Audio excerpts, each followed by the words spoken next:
Bismillahirrahmanirrahim. Assalamualaikum warahmatullahi wabarakatuh.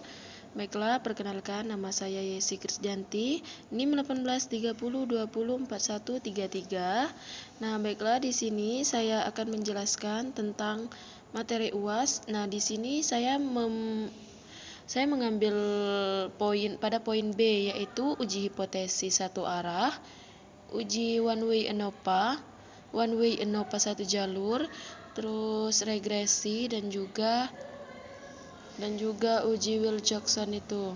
Nah, baiklah, di sini yang pertama yaitu uji hipotesis satu arah untuk sisi kiri. Nah, di sini uji hipotesis satu arah untuk satu arah ini terbagi menjadi dua, yaitu ada sisi kiri dan sisi kanan.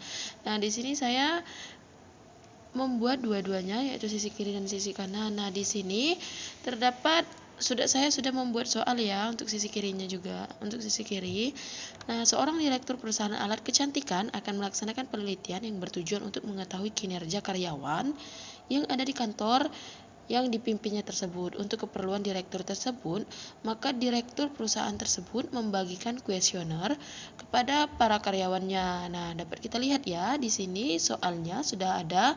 Nah, dalam kuesioner tersebut berjumlah 10 soal dan jumlah respondennya ada 30 orang. Nah, ini data-datanya. Nah, data total hasil jawaban setiap karyawan diperoleh sebagai berikut. Itu data-datanya ya, sudah ada di Word-nya. Lalu selanjutnya yaitu langkah pertama yang akan kita lakukan ketika kita ingin menguji hipotesis satu arah ini, yaitu menghitung nilai idealnya atau nilai patokan. Nah, di sini kita harus mengetahui nilai ideal itu. Terlebih dahulu kita harus mengetahui nilai skor maksimalnya. Sedangkan mencari skor maksimal yaitu banyaknya pertanyaan kuesioner dikali skor maksimal instrumen untuk satu pertanyaan dikali jumlah responden. Jadi, di situ ada 10 dikali 4 dikali 30 sama dengan 1200. Nah, cara mencari nilai idealnya yaitu skor maksimal itu dibagi dengan jumlah responden, yaitu 1200 dibagi 30 sama dengan 40. Jadi 90% dari nilai ideal sama dengan 0,90 dikali 40 sama dengan 36. Nah, langkah selanjutnya yaitu membuat hipotesis penelitian. Nah, seperti biasa dalam membuat hipotesis penelitian kita memiliki dua poin, yaitu dua variabel, yaitu H0 dan HA, yaitu kinerja H0-nya yaitu kinerja karyawan X di perusahaan X lebih dari atau sama dengan 90% dari rata-rata nilai idealnya, dan HA-nya kinerja karyawan X di perusahaan X kurang dari 90% dari rata-rata nilai idealnya. Nah, langkah selanjutnya yaitu pengerjaan SPSS. Setelah kita mendapatkan data-datanya, kita langsung ke SPSS ya. Nah, di sini saya sudah memasukkan ya, langsung saya jelaskan. Langsung saja saya jelaskan. Pada kolom name itu diisi dengan angket, dituliskan dengan angket, lalu tipenya numeric, width-nya 8, desimalnya 0. Adapun yang diubah yaitu labelnya di sana kan awalnya kosong, kita tulis kinerja karyawan. Yang kedua yaitu apalagi yang diubah yaitu measure-nya diubah menjadi scale. Nah, setelah sudah seperti ini, lalu kita lanjutkan ke data view. Ke data view-nya kita masukkan data-data yang data-data kita tadi, yang ada di Word tadi ya.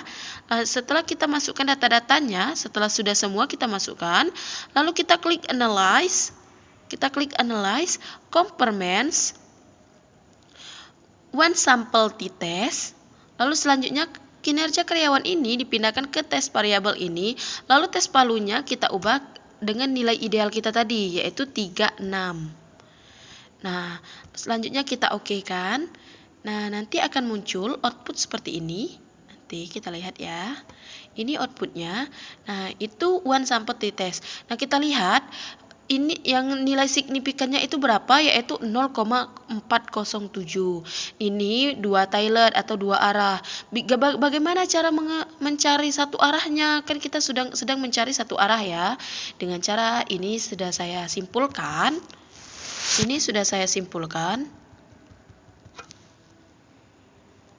Nah, dengan cara Pertama yaitu kita perbandingan nilai signifikan yang diperoleh dengan nilai alfa dulu ya, kriteria penilaian one sample t-test. Terima jika H0 jika nilai signifikannya tuh terima H0 jika nilai signifikannya lebih besar dari alfa 0,5. Nah, atau tolak H0 jika nilai signifikan kurang dari alfa 0,5. Jadi kesimpulannya, nilai signifikan kita tadi kan yang dua Tailed tadi, dua arahnya itu 0,407, uji dua arah ya. Nah, dengan kita mencari satu arah saja. Jadi nilai signifikan untuk satu arah yaitu 0,407 dibagi 2 sama dengan 0,203. Nah, jadi karena nilai signifikan kita lebih besar dari alfa, maka H0 diterima. Maka tolak HA. Kesimpulan dari SPSS kita pada hari ini yaitu kinerja karyawan X di perusahaan X lebih atau sama dengan 90% dari rata-rata nilai idealnya. Jadi pimpinan perusahaan tersebut telah menduga karena kinerja para karyawan tidak menurun dan juga masih menetap atau malahan lebih bagus. Maka selanjutnya yaitu kita lanjutkan yaitu di uji hipotesis satu arah untuk sisi kanan.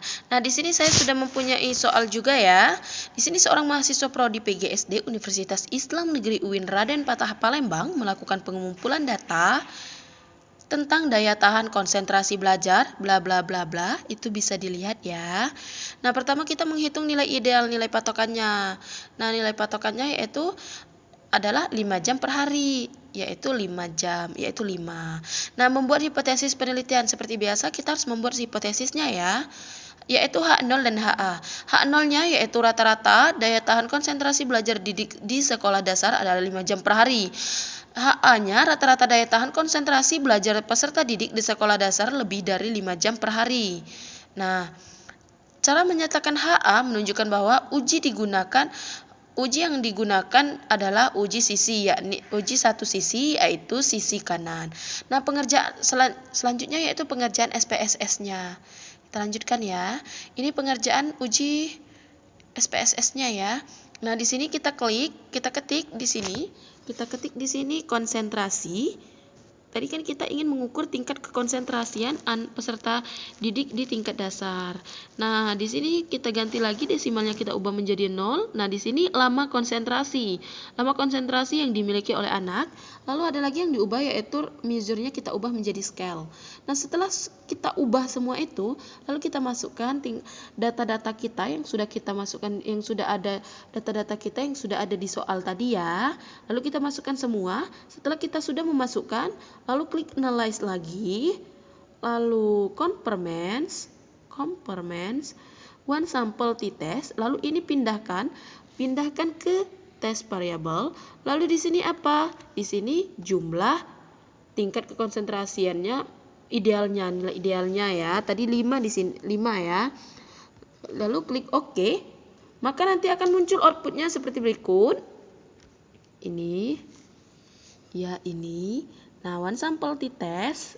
Jadi, lama konsentrasi dapat kita lihat di sini signifikan 2 Tailed yaitu 0,313. Nah, langsung saja kita lihat di outputnya ya. Sudah saya simpulkan, yaitu outputnya lama konsentrasi tadi kan 0,313 ini. Itu untuk dua arah. Kalau misalnya kita mencari satu arah, lalu kita bagi lagi ya. Perbandingannya sama dengan yang tadi. Perbandingan dengan one sample t-test untuk yang sebelah kiri tadi, sisi kiri. Langsung ke kesimpulan ya. Kesimpulannya yaitu nilai signifikan sama dengan 0,313 itu untuk uji dua arah. Nah, sedangkan kita mencari untuk satu arah ya. Nilai signifikan untuk satu arah 0,313 dibagi 2 sama dengan 0,156. Karena nilai signifikan lebih besar dari alfa 0,5 maka H0 diterima, maka tolak HA. Nah, jadi kesimpulannya rata-rata daya tahan konsentrasi belajar peserta didik di sekolah dasar setelah dibuktikan ini memang benar adanya 5 jam per hari. Nah, mungkin itu saja yang penjelasan dari hipotesis untuk sisi kiri kanan ya. Selanjutnya penjelasan tentang ANOVA satu jalur. Nah, di sini ada juga soal, sudah saya tuliskan soalnya, yaitu hasil pemberian tes mata kuliah statistik pada 3 program studi pasca sarjana Universitas Islam Negeri UIN Raden Patah Palembang, yakni mahasiswa pendidikan bahasa Arab, pendidikan bahasa Inggris, pendidikan agama Islam, dan data diambil masing-masing 8 mahasiswa di setiap prodinya yang disajikan dalam bentuk tabel. Nah, ini sudah ada tabelnya, sudah ada data-data tabelnya ya. Penyelesaiannya itu membuat formulasi H0 dan HA-nya harus kita buat seperti biasa. H0-nya yaitu tidak ada perbedaan yang signifikan rata-rata nilai statistik mahasiswa. Kalau HA-nya ada perbedaan yang signifikan rata-rata nilai statistik mahasiswa. Selanjutnya pengerjaan SPSS. Nah, lalu kita lanjutkan ya. Jadi di sini sudah saya isikan di dalam data-datanya ya. Jadi di sini kita harus menulis di sini nilai dan di sini PS. PS itu program studi. Adapun yang harus kita ganti seperti biasa, desimalnya kita ubah menjadi 0 dan labelnya kita ubah menjadi statistik ya. Statistik dan juga program studi. Nah, di sini adapun yang harus kita kata entry datanya yaitu seperti ini. Awalnya ini berada di sini ya. Lalu kita ketikkan seperti ini. 1 pendidikan bahasa Arab. Lalu kita klik add nanti. Lanjut setelah itu isi lagi yang nomor 2-nya lagi. Nomor 2-nya seperti ini juga, klik 2 di sini, lalu pendidikan bahasa Inggris di sini. Lalu add lagi, nanti akan timbul di sini. Selanjutnya yaitu nomor 3-nya juga pendidikan agama Islam, lalu add lagi. Selanjutnya ketika selesai kita klik OK. Lalu di sini ubah measure-nya menjadi scale lagi. Nah, selanjutnya kita langsung ke data view. Data view-nya sudah saya isi ya, dan di sini disesuaikan dengan kelompoknya masing-masing. Misalnya 85 ini sampai ini itu adalah nilai untuk pendidikan bahasa Inggris, berarti kelompok pertama seperti itu, dan selanjutnya. Nah, lalu kita klik analyze. Setelah kita klik analyze, kita klik conformance seperti biasa. Lalu kita klik one way ANOVA. Lalu selanjutnya ini statistik atau nilai ini kita pindahkan ke dependent list. Sedangkan program studinya kita pindahkan ke faktor. Selanjutnya kita klik OK. Nah, lalu kita lihat ya outputnya. Nah, ini ANOVA satu jalurnya. Nah, di sini kita lihat, di sini ya signifikannya 0,876 ini. Nah, langsung saja kita lihat di outputnya yang sudah saya buat di sini ya. Nah, ini ya NOPA-nya yaitu 0,876. Jadi bandingkan nilai A yang diperoleh dengan nilai signifikan kembali ke kriteria pengujian. Tolak H0 jika nilai ini ya. Nah, jadi nilai signifikan kita kan 0,876 ini. Nah, alfanya 0,5. Karena nilai signifikannya lebih besar dari alfa, maka tolak H0, maka terima HA. Apa HA?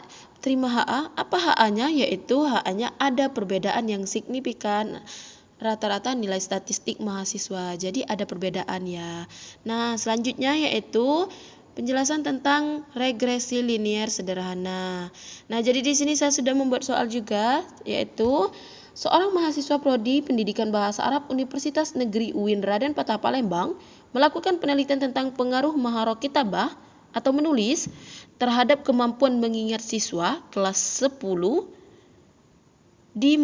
di Mansaka 3 Indralaya. Nah, penyelesaiannya ya, seperti biasa membuat formulasi pengujian hipotesis yaitu H0 dan HA. H0-nya tidak ada pengaruh membaca terhadap kemampuan mengingat siswa kelas 10 Mansaka 3 Indralaya, dan HA-nya yaitu ada pengaruh membaca terhadap kemampuan mengingat siswa kelas 10 Mansaka 3 Indralaya. Adapun prosedur pengerjaan SPSS-nya. Lanjut kita lihat ya. Lalu kita lihat nanti di sini bukan regresi, untuk regresi ini. Nah, jadi di sini regresinya kita klik, di situ ada nilai X dan juga ada name-nya itu kita ketik X dan Y. Nah, jadi numeric ini desimalnya kita ubah 0. Di sini labelnya kita buat di sini menulis, dan di sini kemampuan mengingat para peserta ya. Nah, lalu kita apalagi yang harus kita ubah yaitu scale-nya. Scale yaitu measure-nya diubah menjadi scale. Lalu setelah kita sudah mengubah data variabel view-nya. Lanjut kita ke data view-nya. Ke data view-nya ini kita harus masukkan data X-nya dan data Y-nya, kita masukkan sesuai kelompok masing-masing. Nah, setelah selesai, lalu kita klik ini, klik analyze, lalu klik regression,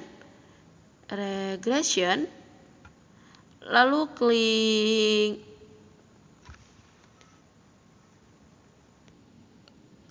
klik linear. Nah, nanti akan muncul seperti ini ya. Jadi di sini menulis kita pindahkan ke box dependent dan kemampuan mengingat kita pindahkan ke independent S-nya. Lalu selanjutnya kita klik OK. Nah, nanti akan muncul outputnya. Lalu akan muncul output seperti nanti ya.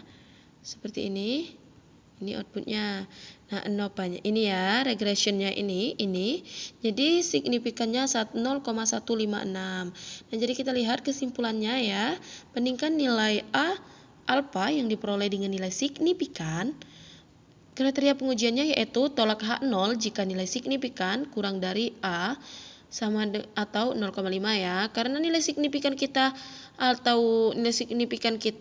lebih besar dari alfa 0,5, maka tolak H0. Maka kita terima HA-nya. HA-nya kita terima berarti kesimpulannya yaitu ada pengaruh membaca terhadap kemampuan mengingat siswa kelas 10 Mansaka 3 Indralaya. Berarti setelah dilakukan model